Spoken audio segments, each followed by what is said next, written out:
Hey everyone, my name is Wayne. I decided to challenge myself into a 3-week mini project with a few spare hours a day to convert Summoner's Rift from League of Legends into a realistic one. The goal here was to maintain the level design of Summoner's Rift, but completely change it from stylized to realistic. This also needed to be visually appealing from both top-down as well as first person. I tried my best to keep the atmosphere of the Rift, but the same type of foliage you'd see from League of Legends.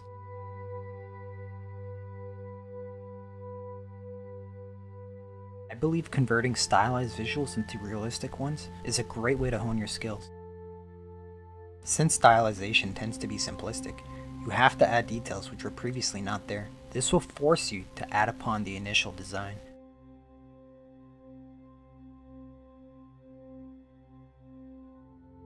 I'll try to show off some of the iterations I went through, as well as some of the tools and ideas I had when making this version of Summoner's Rift.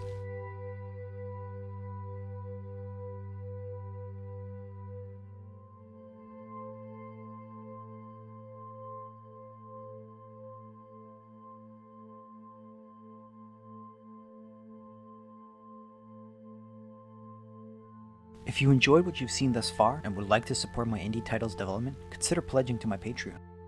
I'm currently developing a game called Harmon that'll have you puzzle solving with only 7 days to save all life in the universe. Any contributions would be greatly appreciated to help me continue projects like these, as well as my own indie game. Now let's get back to Summoner's Rift. So the realistic Summoner's Rift was an idea that popped into my head while playing League of Legends. The carefully constructed stylized visuals and level to focus solely on the gameplay rather than fancy visuals was an enticing idea to pursue into a realistic environment. In level design, you'll want to start off by doing a process called grayboxing. Grayboxing is a process of quickly iterating your level's gameplay flow with simplistic shapes to get a feel for it without making any major commitments. League of Legends' simplistic level flow is pretty easily understood just by looking from mid lane, bot lane, to jungle and so on. It flows on without any hard corners. I decided to block out the simple shapes of the Rift and bring it into Unreal Engine 4 to build on top of that. The map keeps the player engaged in the space that they're in, making sure gameplay is the focal point. An example of this is just the scale of everything. The trees, the turrets compared to champions and minions are all abnormal sizes. This is a way to break down what's interactive and what's just scenery by first glance.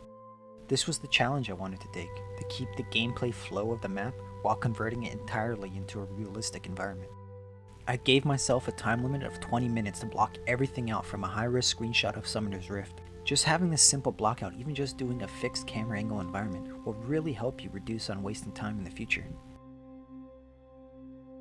From there, I started sculpting out the paths and the river into the landscape. I made sure to use a custom alpha brush to break up any hard transitions between the grass and the dirt. You can easily make your own custom alpha brushes with Quixel Mixer. Just increase the displacement for any of the material, add a puddle to output a black and white roughness map, then you can just clean up the edges in Photoshop and there's your custom brush. With the recent acquirement of Quixel by Epic Games, making high quality environments is completely free while using Unreal Engine 4. So if you're ever interested in game development or just making environments like this, now is the best time to jump in. I grabbed some rocks which were to be the major modular assets to build Summoner's Rift. Modular assets are basically just Lego blocks that can fit together in many ways to reuse it as much as possible. Then I started building up little areas of the map to get an idea how the finished scene might look like. I was quite pleased with how well things pieced together. There's quite a few tweaks done to achieve this, which I will go over. I went on to place the bushes and rocks for Mid, Baron, and Dragon Pit since they are the most unique areas of the map. From afar, you can tell that the bushes as well as the grass don't seem to fit well together with the environment. Adjusting the colors, the subsurface scattering, and the specularity help reduce the janky effect. I went on to complete the majority of the rock placement, avoiding detailing so I can make major adjustments if needed.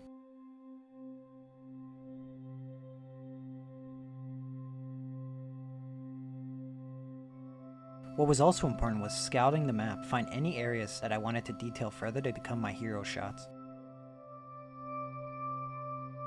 To further cut down on the repetitive look of the rocks, I modified the Quixel directional blend material to allow me to add additional options. I also avoided triplanar projection due to the large increase of shader complexity it would cause. For the detail I wanted in this scene, I needed to perform as best as possible for my PC. Having a bad PC can work to your benefit though, as it would force you to optimize your game as much as possible. Since I don't use triplanar projection, I just went on to apply the moss material onto the mesh's untouched UVs. The low amount of UV islands on the Quixel Megascan assets are a plus, since you can just scale the directional Z-axis material with the mesh's UV and it'll still look amazing. I can rotate it around and it'll apply on top of the mesh and still look like it's using triplanar projection. I use this on all my rocks, even if it's just some detailing. I modified the Quixel directional blend material and made it desaturate the albedo, then recolorize it with whatever color I choose from the material instance. This will let you colorize all the static mesh and make them look more uniform, even if the albedo colors are different. I then started adding trees.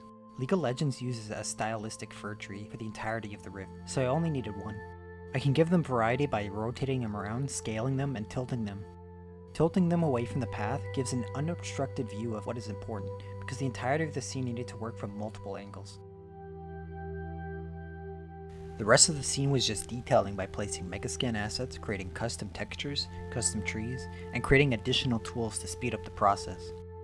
One of the major tools I created was called Mass LED. It allowed me to quickly create LEDs for any amount of meshes I wanted, and to fine-tune the triangle count and screen sizes more than LED groups could ever do. I also created a more powerful spline mesh tool, with the ability to offset the spline multiple ways to either bring the meshes closer together or push them farther apart, or simply just offsetting the entire spline to break up the repetitive look. So I added the ability to rotate the spline points to bend the mesh. With this, I could modify Quixel assets and could curve them in the editor without ever needing to jump into Maya. I made a few textures using Quixel Mixer, such as the pathing you see here. By turning a snowy path into a muddy, dry dirt path, I was able to create a believable looking busy dirt road. Then I just laid that down with my spline mesh tool, curving in multiple areas to avoid looking too straight. Making it look like people traveling from multiple ways was really important to the scene. The last thing was lighting. I did a ton of iterations, taking suggestions from the Quixel Discord group. At first, I had it a really dark scene. Then I modified it to a little bit brighter, to the more sunset look you see now.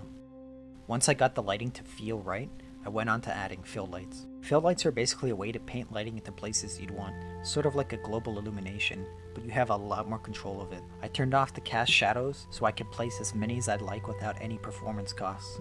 I used plenty of rectangular spotlights to light up the paths below, and to avoid lighting anything above. From there, I used a bunch of soft yellow point lights to paint in dark areas, near where the directional light touches. With the low cost of lighting since I turned off cast shadows, the amount of control I have by placing the lights where I'd like them to be makes it probably the best way to fake global illumination. But there is also a gameplay reasoning. Keeping the upper part of the map dark, where the trees are, and the lower part brighter is a good way to draw your eyes to the gameplay areas. It gives you the sense of what you should be paying attention to, and what isn't important. And that's Realistic Summoner's Rift. If you wish to help me out so I can work full-time on projects like these, as well as my game Harmony, consider visiting my Patreon. Any contributions would be greatly appreciated. I hope you enjoyed this version of Summoner's Rift. Later.